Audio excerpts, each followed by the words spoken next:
Vadodara live 24/7 માં આપનું સ્વાગત છે। વડોદરા શહેર કોંગ્રેસ સમિતિ દ્વારા આગામી મહાનગરપાલિકાની ચૂંટણીઓને ધ્યાનમાં રાખીને એક મહત્વની પ્રેસ કોન્ફરન્સનું આયોજન કરવામાં આવ્યું। આ બેઠકમાં પક્ષની રણનીતિ અને આગામી ચૂંટણીલક્ષી આયોજન અંગે વિસ્તૃત ચર્ચા કરવામાં આવી।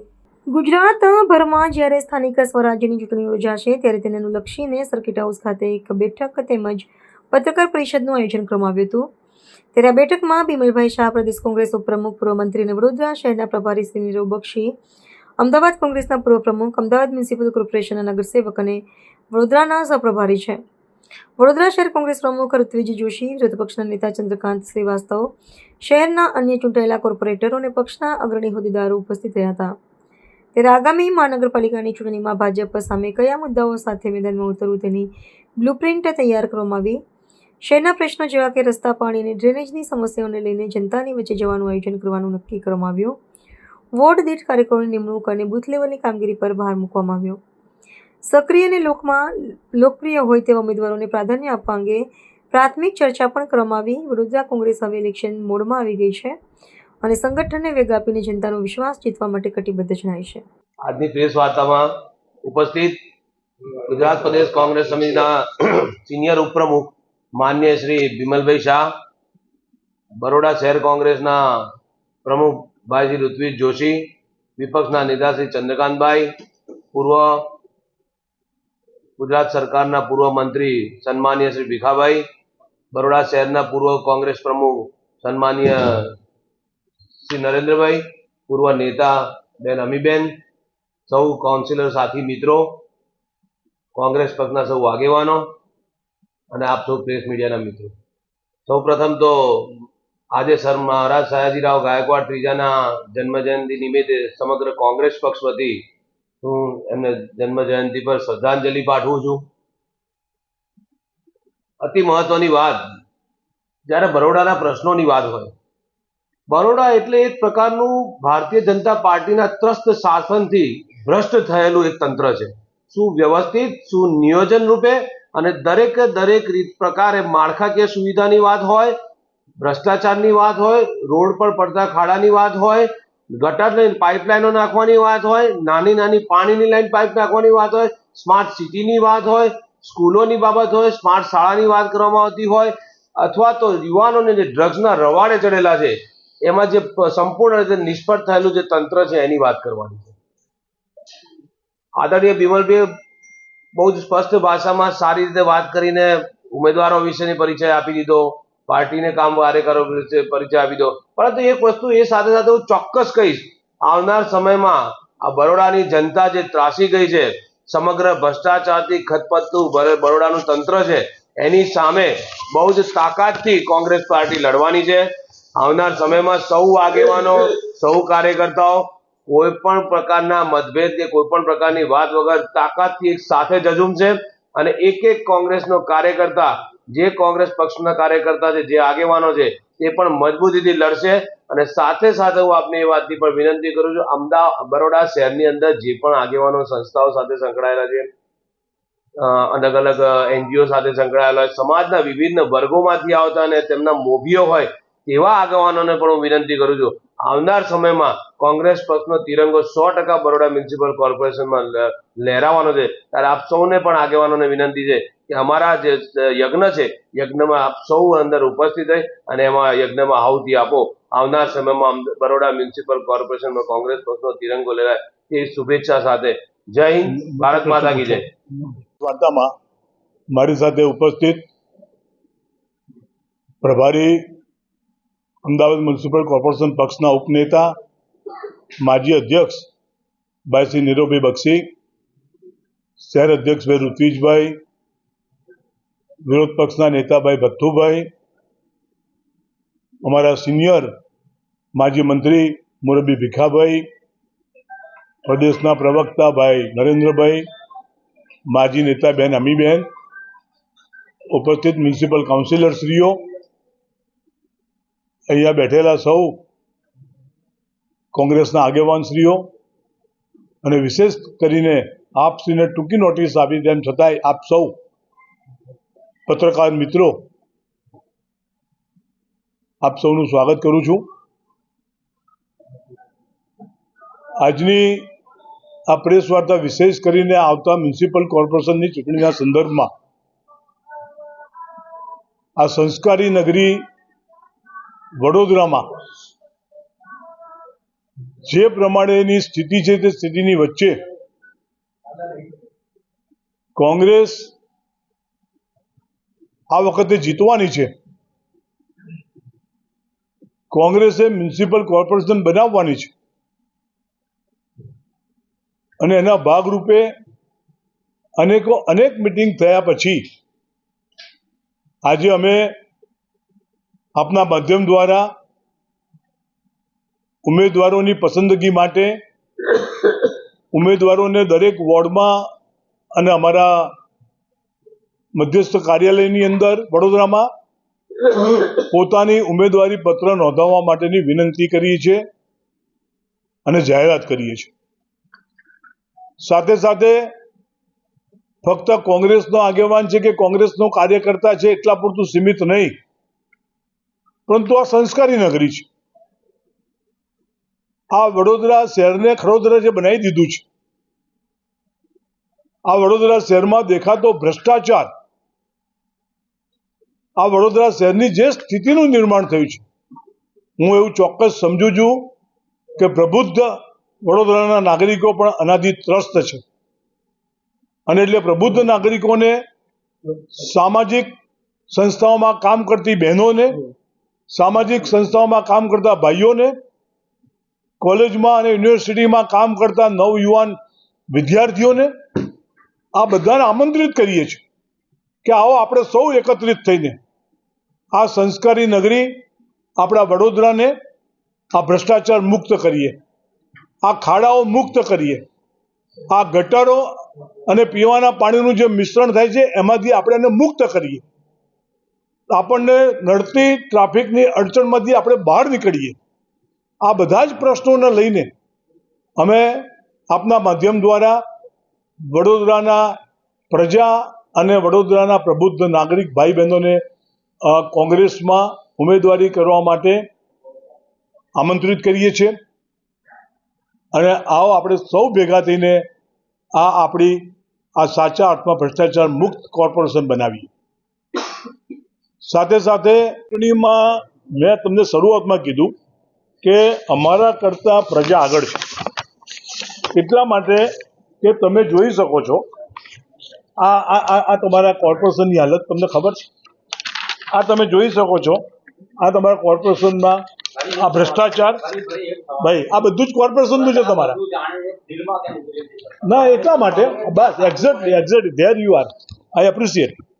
સવાલ આટલો જ થતો હતો કે અત્યાર સુધી અમે એ વાત ઊભી નહોતા કરી શકતા અને ભાજપ, કોંગ્રેસ, મીડિયા કે બાકીનું બધું મેનેજમેન્ટ કરીને એક હવા ઊભી કરતી હતી કે કોંગ્રેસમાં લડાઈ છે, કોંગ્રેસમાં ઝઘડા છે, ટિકિટોની ખેંચતાણ છે. આજે તમે માનો છો એવું કશું નથી. ભાજપ ઊભું કરવા પ્રયત્ન કરતું હતું અને એમાં એમને ક્યાંક ને ક્યાંક સફળતા મળતી હતી.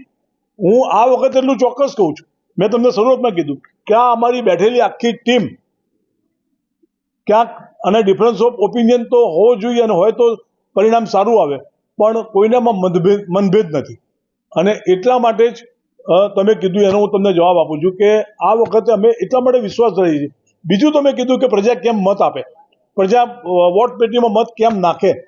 પ્રજા વોટ પેટીમાં મત એટલા માટે નાખે કે આ વખતે પ્રજાને વિશ્વાસ બેઠો છે કે કોંગ્રેસ, તમે જુઓ છેલ્લા કેટલા વખતથી ઋત્વિજભાઈથી માંડીને આખું કોર્પોરેશન જે પ્રમાણે લડી રહ્યું છે, વડોદરાની પ્રજાના પ્રશ્નોને લઈને આગળ વધી રહ્યું છે, એટલે એક વિશ્વાસ બેઠો છે કે ના આ વખતે કોંગ્રેસ જીતી શકે એવું છે.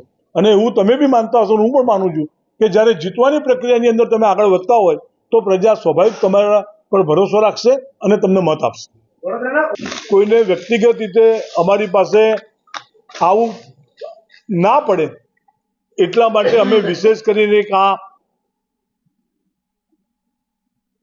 કારણ કે બારકોડ વિશેષ કરીને આ બારકોડ એટલા માટે રાખ્યો છે કે બારકોડના માધ્યમ દ્વારા પોતાના ઘેરથી પણ અમને એમની પોતાની ઉમેદવારી, કારણ કે અત્યારે આપણે બધાને ખબર છે કે જે પ્રમાણેનો ડર ચાલે છે, જે પ્રમાણેની બીક બતાવવામાં આવે છે, આ આ બધી પરિસ્થિતિમાંથી બધાને બહાર કાઢવા માટે, હિંમતભેર બહાર આવવા માટેનો એક આ અમારો નિષ્ઠાપૂર્વકનો પ્રયત્ન છે.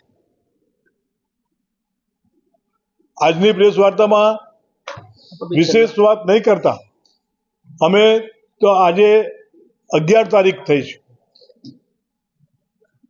13 તારીખથી 15 તારીખ, 13, 14 અને 15 3 દિવસમાં બધા જ ઉમેદવારોને વોર્ડ વાઇઝ સાંભળવાની પ્રક્રિયા કરવાના છે. 13, 14 અને 15 વોર્ડ વાઇઝ બધા જ ઉમેદવારોને સાંભળવાની પ્રક્રિયા કરવાના છે. અમે અગાઉ પણ મોટાભાગના વોર્ડમાં બધાને જાહેરાત પણ કરેલી છે. અગાઉ પણ અમારા બધા જ હોદ્દેદારોને પણ કીધેલું છે કે જેમને ચૂંટણી લડવાની ઈચ્છા હોય તેઓ અમારા ભાઈ ઋત્વિજભાઈને કે આપણી ઓફિસની અંદર અને વોર્ડ પ્રમુખોને પણ પોતાનું એ આપે. આજે મને કહેતા આનંદ થાય છે કે આ વખતે અમને પણ એટલો કોન્ફિડન્સ આવ્યો છે કે દરેક વોર્ડમાંથી, દાખલા તરીકે 4 સીટો છે, એના બદલે દરેક વોર્ડમાંથી અમારી પાસે ખૂબ મોટી સંખ્યામાં ઉમેદવારી કરવા માટેના ફોર્મ પણ આવ્યા છે, નામો પણ લખાવ્યા છે અને એમની માગણી પણ આવી છે. આજે સ્વાભાવિક છે કે આપણને બધાને ખબર છે કે 76માંથી 38 સીટ બહેનોની હોય, ઓબીસીની 21 સીટો હોય, એસટીની 5 સીટો હોય, એસટીની 3 સીટો હોય અને આ પ્રમાણે જનરલ 22 સીટો હોય.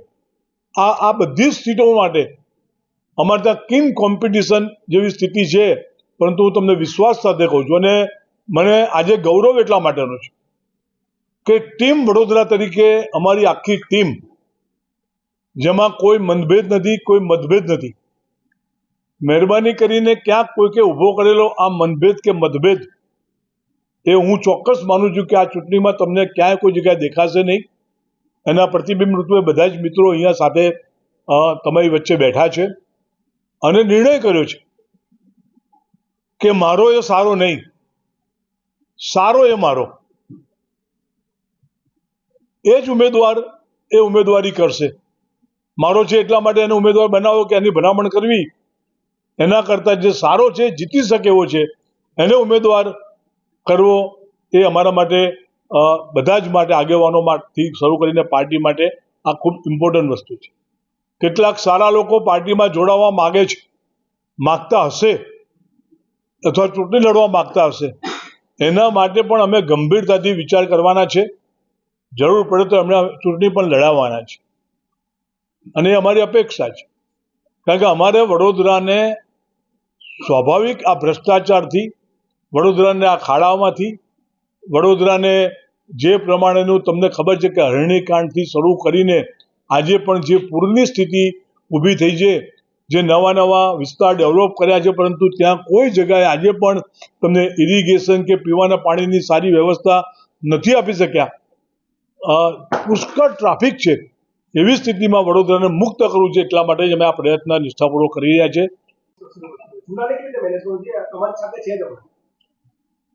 તમે જે માથાકૂટ કહો છો એ માથાકૂટ નથી. બીજી વસ્તુ કે કોંગ્રેસ 100 વર્ષ જૂની પાર્ટી છે. કોંગ્રેસના ઉમેદવારોના સંદર્ભમાં તમને એટલો તો અનુભવ ચોક્કસ આ વખતે થયો હશે કે જે પ્રમાણે કોંગ્રેસ વહેલી જાગી છે, જે પ્રમાણે કોંગ્રેસ હું માનું છું કે ઘણી આગળ છે. કારણ કે અમે ચોક્કસ માનીએ છીએ કે આ વખતે પ્રજાએ મન બનાવ્યું છે અને અમારા કરતાં પણ પ્રજા આ વખતે ભાજપના રહેવા માટે આગળ છે. ત્યારે અમે એવું મન બનાવ્યું છે કે અમે અઠવાડિયા 10 દિવસની અંદર જ મોટા ભાગે અમારા ઉમેદવારોના સંદર્ભમાં આગળ વધવાના છે. અને સૌથી સારી વસ્તુ તમે જે કીધી એ પ્રશ્ન અમારામાં નથી, એટલા માટે કે આ ચિંતન મંથન અમારા સૌ કાર્યકર્તા અને આગેવાનોની વચ્ચે થયું છે કે નહીં, નવા લોકોને જ્યાં જરૂરિયાત પડે ત્યાં એમને ઉમેરીને આપણે જીતે એવા ઉમેદવારોના સંદર્ભમાં વિચાર કરવો જોઈએ અને ચોક્કસ વિચાર કરીશું. Thank you. અમે એટલા માટે કે વાત કરો થોડી, કામ કરો દોડી, આ અમારું સ્લોગન છે.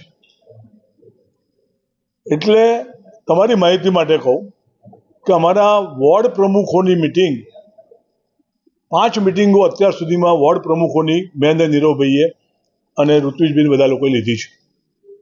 બધા જ વોર્ડ પ્રમુખોએ પોતાના વોર્ડની અંદર હોદ્દેદારોની નિમણૂક કરી લીધેલી છે. અમારા શહેરની પણ બોડી બની ગઈ છે. શહેરના જે વાઇસ પ્રેસિડેન્ટ અને મહામંત્રી છે એને વોર્ડની જવાબદારી સોંપેલી છે અને અમારા જે વોર્ડના હોદ્દેદારો છે તેઓને બૂથની જવાબદારી સોંપી દીધી છે અને તેઓ પણ દરેક બૂથમાંથી 5-5 નામો લઈને અમારી પાસે ઓલમોસ્ટ 70% થી 80%. આ વખતે હું તમને એટલું ચોક્કસ કહીશ કે દર વખતે સામાન્ય સંજોગોમાં અથવા તો કોઈ પણ પાર્ટીમાં સામાન્ય સંજોગોની અંદર ઉમેદવાર જ્યારે આવે ત્યારે ઉમેદવારે પોતાના પોલિંગ એજન્ટથી માંડીને પોતાની પોલિંગની વ્યવસ્થા કરવાની હોય છે. હું આ વખતે એટલું વડોદરાની આખી ટીમને અભિનંદન આપું છું.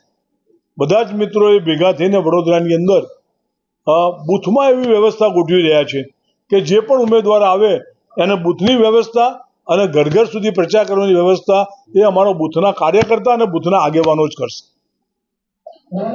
હું આપને ચોક્કસ કહું કે મને તમે સારું તો યાદ કરાયું.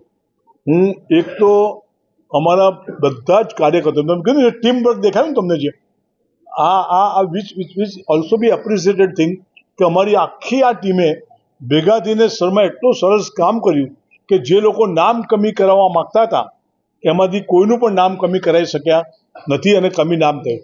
એમાં હું અધિકારી મિત્રોએ પણ જે સહકાર આપ્યો છે એમનો પણ આપના માધ્યમ દ્વારા આખા ગુજરાતમાં એ કલેક્ટર હોય, ડેપ્યુટી કલેક્ટર હોય કે BL હોય, આ બધા જ મિત્રોએ ભેગા થઈને એમાં અમને લોકોને મદદ કરી છે. એમનો પણ આભાર માનું છું અને અમારી ટીમનો પણ આભાર એટલા માટે કે ટીમે ટીમ વર્કથી જનૂનથી અને આજે એના પરિણામે આજે તમે જુઓ કે એ લોકોએ 7 ફોર્મ કેમ ભરાવડાયા.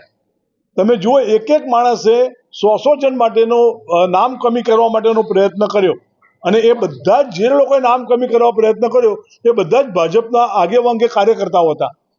એ કેમ કરવું પડ્યું? એમને ખબર પડી ગઈ કે પગ નીચેથી ધરતી સરકી રહી છે અને હું એવું ચોક્કસ માનું છું કે આ બેનિફિટ એ 100% કોંગ્રેસને મળવાનો છે.